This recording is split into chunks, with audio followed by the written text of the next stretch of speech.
Yeah, am I frantically trying to get ready for my first college football stream tonight? Yeah, I am. But you know what? Golf is always number one in my heart. And you think I'm going to let the Showdown Hoedown not happen on my watch, the fucking flagship of my station? Not a chance in hell, new guy. What's up, everybody? I'm the Degenerate 75. I bet most of you know that by now, because if you're still doing Showdown at this point of the season, you're a fucking hardo, and I like the cut of your jib, you motherfather. If you don't know, we got 29 guys, and the tournament is boring as fuck to watch because there's just not that many shots to show, right? Like, and I swear these guys keep hitting it like unplayable, and it takes them 30 minutes how to figure it the fuck out. I was waiting on a Max Homa streak earlier today, and I swear T. Gallo took 30 minutes before Max could finally hit one. But I digress. For all of you that don't know, I'm a high-limit PGA DFS player. I'm talking to you, new guy, and my goal on this channel is to entertain you, but to also help you not be such a donkey at DFS. If you don't know, I basically only do two sports. I do golf, which, has basically paid the bills for a long time. It's kind of my bread and butter, but I'm also doing college football and NFL football, so if you're into those, you should also check me out because those streams are starting literally tonight in not even an hour and a half, and I still got to get ready. So let's talk about some round 3 showdown tomorrow. Not a lot of time. I do want you to tell me in the comments. This is important. You got to get in the comments. You want to be in the drawing next for the next drawing, which I guess we're not going to be doing an emergency stream on Wednesday until 3 weeks from now when the Fortnite's back, right? Because the golf ain't going nowhere. The emergency stream will never die. It will always be 7 p.m. every week that there is a week-long tournament, Lord's time zone, Central Standard Time Zone. That's what we do. It ain't changing. You don't like it? Well, then don't fucking watch. Cool. So, round 3 tonight, round 4 tomorrow, emergency stream as soon as golf is back. It ain't going nowhere. All right. So in the comments, please let me know. Right after you like and subscribe, you motherfather, go tell me, who's going to tear this course up tomorrow? Because who tore it up today was Max Homa. Who had Max Homa in his only single entry today? This guy right here. And John Rahm, and Tony Finau, and Corey Connors, and Sam Burns. Fuck me. I thought I was going to win the $100 single entry. I was in the top 5 all day. Just didn't get there. What the fuck are you going to do? What are you going to do, Bob? So anyways, let's get going. We're going to talk contest selection. We always talk it, but if you want to know the truth, it's the same as it's been the past, 5 or 6 Saturdays. The big $15 is a lot better because it's only 25% up top, but never forget my rule. What percentage of 10th place goes is being paid out versus first? And you can see it's 500 versus 50,000. For all of you that suck at math, that's 1/100th. That is horrific. So that right there is very off-putting. Don't like that at all. The 555, not much better. It's 50,000 to first and 150,000 person player pool. So I don't like that. Anytime a third of the money's up top or more, I'm almost always out. I'm just not interested in that. I try to preach sustainability around here, and playing in fucking lottery ticket tournaments like that, I just don't know are the most sustainable thing. I wish a great example would be if they would just make this top prize $25,000 and distribute that out throughout the top 10. I would love this tournament. But DraftKings knows that fish like to go chase big prizes they'll never win, so they keep putting them up there. And I've hit them before, and I'm thankful that I hit them. But at the same time, I'm not going to teach people how to fish and tell them that it's sustainable to play in those, right? Because it ain't, Bob. The best thing you can do is always on Saturday, check out the $100 single entry, the $200 single entry, the $33 single entry. If you want to play, a couple medium contests, I've always thought this $44 club twirl is really good. $12 single entry, that's where it's at. You should know contest selection by now. I preach it every week. If you want more, go check out my 58,000 other videos where I talk about the same shit. Don't forget to go check out my pod, The Degenerate 75. I'm shutting it down. I got one more guest this Sunday, the fucking shark himself. But this past week, I had Toe Tag and Tambo on. If you don't know, that guy's pretty fucking cool, and we had a great chat. So go check that out. Make sure to leave me a 5-star pod review while you're over there, and I'll put your name on the big wheel 3 times. See my big-ass wheel? Where's my big-ass wheel? Look at that big-ass wheel. It's a lot of fucking names on there. Holy shit. I got a lot of supporters. What do you want me to say? The big guy's got supporters. Hey, new guy. What's the first thing we check for Showdown? Very good. We checked the weather. I guess I helped you out by putting it on the screen, but we'll take it. All right. So tomorrow is Saturday, August 27th. And as you can see, it is going to be divine. I mean, just absolutely perfect. It's not going to get too hot. It's not going to get baked out. Certainly no winds. I imagine the greens the grounds are still a little soft from all the rain they got a few days ago. We're going to check more than one site. We are adults here. As you can see, it's going to get up to a blistering 5 miles an hour tomorrow. And it looks like there's some minimal chance at rain tonight there in Atlanta, but even if not, there's no winds, there's no heat that's really going to bake out this course. They are going to roast this course again. You can see the first 2 rounds have both played a full 2 shots under par, which I was already thinking was going to happen. That's why I talked about that Wednesday night on the stream, that I really liked guys charging this week because I knew that the scoring conditions were ripe for people to just go tear this course apart. Little did I know that it would be Scotty tearing it apart, who already got to start with the lead, you fucking cheetah. Yeah, fucking cheetah. So let's get into it. First of all, I had a theory yesterday that people were getting savvier and they weren't playing the guys coming off of the best round. I only told this to my Discord because I only do round 2 showdown stuff for my Discord, which are the members of my Patreon. And I had a theory that maybe the guys coming off the best round, people were getting sharp enough to not go chase those great rounds. And it was wrong, because the 2 guys I said I think could be sneaky low owned tomorrow are Neiman and Fitzpatrick. And they both came in not low owned. They were both very highly owned coming off a good round. But more importantly, they were terrible plays. Don't play guys coming off of great rounds. I know these guys are all fucking awesome golfers, but when Max Homa had a 99 percentile round today, and he could go have another one tomorrow, but it ain't very fucking likely, Bob. It just ain't very likely they're going to stack 99 percentile rounds on top of each other. So why did I play Max Homa today? Because he fucking sucked yesterday. Am I going to play him again tomorrow? Not a chance in hell. Okay. First of all, Max Homa, after that round today, is going to be chalk. Second of all, Max Homa got the vast majority of his work done today with the putter. And third of all, Max Homa just ain't the kind of guy that I think is going to stack a 62 on top of a 62. Maybe he will, and I'll look like a dumbass. But I'll tell you what, you go play 25% Max Homa. I'll fucking pass, Bob. Other guys that'll be super popular tomorrow, Xander Schauffele is starting to look like a fucking killer. He's getting it done exactly how you want to see, just across the board, mainly with ball striking. Jon Rahm, he's one of those guys, like I say, don't go play these guys coming off of a great round, right? However, Jon Rahm, the last 2 Saturdays had a great round, and then Sunday turned around and had a great round too. When you're talking about world-class golfers, that is the one time I'm willing to break the rule about not playing them. Now, the bigger question for me is, do I really want to play Jon Rahm at 35% tomorrow? I mean, honestly, he might be 40%. You got to remember, everybody's going to have inflated ownership tomorrow because there's only 29 guys to choose from. So the average ownership tomorrow is just inherently going to be 21%, right? Whereas normally on a Saturday showdown, the inherent ownership may be like 6 or 7%, depending on how many guys made the cut that week, right? Let's say 75 guys made the cut into 600%. That would be an average ownership per player of 8%. But we only got 29 that made the cut here because there was no fucking cut. So because of that, ownership is going to be relatively high. So what did I do today where I found success? I went and took bounce back guys that I thought would be lowest owned. I had the nuts play Max Homa at 7%. And that, I don't know. Last I looked, I was like top 10, right? I was like 10th and falling in the $100 single entry. I was busy doing football last night and forgot to get my fucking lineups in, if you want to know the truth. But I had him, and even with, having him, it was what got me that top 10. Because, only 7% of people had him in the $100, which was 15 people in the whole fucking tournament. So that's what I was going for. That's the same reason I played Corey Connors. I don't like Corey Connors at all. But Corey Connors at 9% signed my ass up.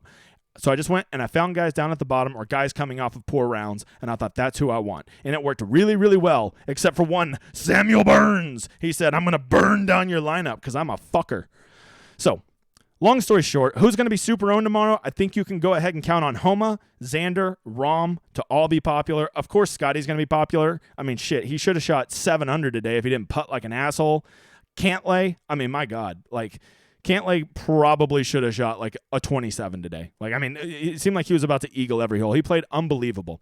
And this is what I want to warn you about on Patrick Cantlay. Don't forget, I think it was was that last Saturday where Patrick Cantlay just had that round where he looked like a god, but he didn't putt that well. But he still had a great round, but he could have had a out of this world round if he would have just putted to his mean. And he didn't. Everybody's like, you gotta play Cantlay the next day. He's playing so good. And I said, yes, he is. And he is playing good until he's not. And he played like a fucking asshole that next day. Just because he ball struck it like a motherfucker today doesn't mean that he's necessarily going to do that tomorrow. Maybe tomorrow that ball striking goes away and that putter stays cold. And I promise you, with that ball striking, every fucking tout site tonight, every swinging dick is going to be saying, you got to play Cantlay, man. Look at that ball striking. He gets that putting figured out. He's going to dominate it. Well, okay, yeah, that's true. But then if you want to play that game, then you could go say that for somebody that didn't ball strike today and fucking putted like a champion, right? Aaron Wise, he putted like a champion today. He gets that ball striking figured out tomorrow. He going to kill it. I mean, that logic works too. But I will tell you this. Cantlay, will be very, very popular tomorrow. So you better be fucking convinced. The only thing that's going to save Cantlay from being too highly owned is at some point Scheffler, Cantlay, Rahm, and Xander can't all be 40% owned, right? There is this thing called fucking math where like you can only put so many people in your lineup, right?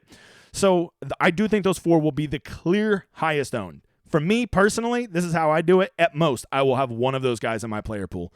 I just know for the salaries this week, like let's go check out, we got round 3 salaries up here. If you just go look at salaries tomorrow, who are the top? John Rahm's 95. So that's the 1, 2, 3, and 5th highest owned guys are all prime candidates to be super popular tomorrow. There's no reason, in my opinion, to have more than 2 of them in your player pool, especially whenever you get to this middle range. Cam Smith, Thomas, Burns, Finau. I think M will be pretty popular coming off a good round today, and at 8,300, he's a very easy 3rd guy in your lineup. Fitzpatrick, Cam Young, Morikawa, Neiman, Wise. You can get access to 4 or 5 of these guys, pair them with one of these guys, and now you have a lineup that is completely different. Because I promise you, over 40% of lineups tomorrow will begin with one of these 2 guys, Xander, Scotty, Cantlay, Rahm. So if you just start with one of those guys, or none of those guys, and just go play elsewhere. Remember, Saturday, there's no fucking position point, so I don't want to hear, but Scotty's in the lead. It doesn't matter. It doesn't matter. That don't matter. What matters is Scotty Scheffler's the best player in the world, and he's playing like a god right now. That matters. He might go out and shoot a fucking 62 tomorrow and be the nuts play, but it has nothing to do with the fact that he's already in first. So don't fucking put that into your logic, and if you do, you get out of here. You get out of here. So I'm telling you, a big way to be different tomorrow is really attack this Cam Smith through probably all the way down. I'm trying to think where the next, all the way down to Homa, right? So Connors through Cam Smith. Those guys, none of them are going to be like, I'm not telling you they're going to be 3% owned. I'm saying they're going to be at a huge ownership discount. Not Sungjae. Sungjae will still be popular. But all of those guys right there are going to get skipped over, especially these guys in the 9,000s. Cam Smith, Justin Thomas, Sam Burns.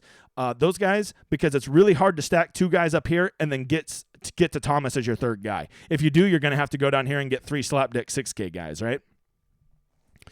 Let's see. Who else might be popular tomorrow? Any cheap guys? Tom Hoagie, 2 days in a row has looked great. I bet he'll catch a little steam, which if Tom Hoagie is chalk, see you bye. See you bye to that, brother. Let's see.